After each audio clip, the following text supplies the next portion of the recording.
दोस्तों, इंडिया ने मार्च 2025 में 20% एथेनॉल ब्लेंडिंग का टारगेट अचीव कर लिया है 5 साल पहले। अब गडकरी जी E27 की बात कर रहे हैं, बट देखते हैं कि क्या हम सच में रेडी हैं। 2014 में सिर्फ 1.5% ब्लेंडिंग से शुरू होकर 2025 में 20% पे पहुंच गए। ये अचीवमेंट है। Ethanol production capacity 38 crore litre से बढ़कर 661 करोड़ लीटर एनुअल कैपेसिटी की हो गई है जून 2025 तक, दो एक्चुअल सप्लाई स्लाइटली लोअर है। इंटरनेशनल कंपैरिजन अगर हम देखें तो ब्राजील 27% पे है डेकेड से, यूएसए में E15 कॉमन है, थाईलैंड सक्सेसफुल है E20 के साथ। बट ग्राउंड रियलिटी क्या है? महिंद्रा ने अनाउंस किया था कि अप्रैल 2025 के बाद बनी कार्स E20 कैलिब्रेटेड होंगी। मतलब majority current vehicles still adjustment phase में है। ARAI और सुप्रीम कोर्ट ने E20 प्रोग्राम को सपोर्ट किया है, बट इंप्लीमेंटेशन चैलेंजेस अभी भी हैं।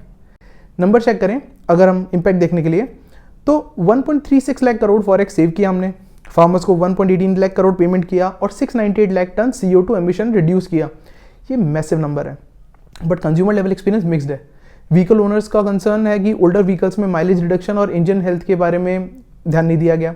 प्रोडक्शन कैपेसिटी देखें तो करंट 426 करोड़ लीटर मोलेस बेस्ड और 258 crore litre grain based capacity को 760 and 740 crore litre respectively expand करना प्लान्ड है। फार्मर्स को डायरेक्ट बेनिफिट मिल रहा है शुगर केन प्रोसेसिंग से, but consumer level pricing relief अभी भी पेंडिंग है।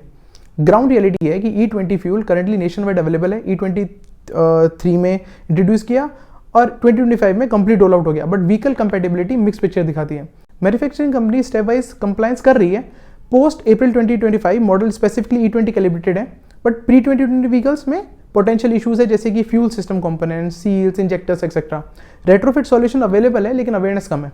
क्वालिटी कंट्रोल और कंसिस्टेंट सप्लाई चेन अभी भी डेवलपिंग फेज में है नेशन वाइड लेवल पे। रीसेंट कंट्रोवर्सी अगर हम एड्रेस करें तो गडकरी जी ने कहा है कि उनके खिलाफ पेड पॉलिटिकल कैंपेन चल रहे हैं सोशल मीडिया पे E20 फ्यूल को लेकर। पेट्रोलियम लॉबी ब्लेम कर रहे हैं E20 roll out concern fuel करने के लिए, बट लेजिटिमेट क्वेश्चन है कि financial disclosures, transparent pricing mechanism, independent impact studies, ये सब कहाँ है? एलिगेशन वर्सेस फैक्ट्स को सेपरेट करना जरूरी है कंस्ट्रक्टिव डिस्कशंस के लिए।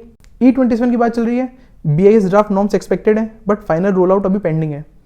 क्या रेडी इंफ्रास्ट्रक्चर और व्हीकल्स?